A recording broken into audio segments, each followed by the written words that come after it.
Märt Sults, palun! Aitäh, härra eesistuja! Aitäh, hea minister! Te ütlesite oma sõnavõtus seda, et tuleb suunata raha sisusse, mitte betooni.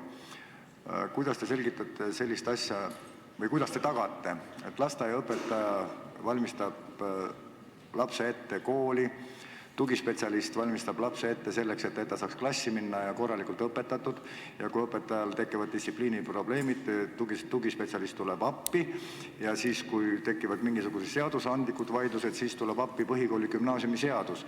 Aga on olemas kaks seadust, tähendab, on erakooli seadus ja põhikooli gümnaasiumi seadus. Kuidas te tagate sellise järjepidevuse, sellepärast et operatsiooniks arstid valmistab ette meditsiiniline personal operatsiooniks patsiendi ja alles siis saab ta lõikama hakata. Kirurg ei valmista patsienti ette. Miks õpetaja peab tegelema tugispetsialisti tööga? Aitäh! Aitäh, mitu küsimust ja mitu teemat te nüüd siia minutisse mahutasite. Mina ei pea kõike tagama. Tagaja on omavalitsuse ja keskvõimu funktsioonides põhiseadus ja meie demokraatlik süsteem.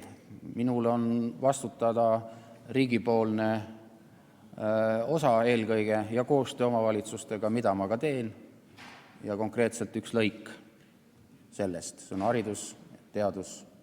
Tänan.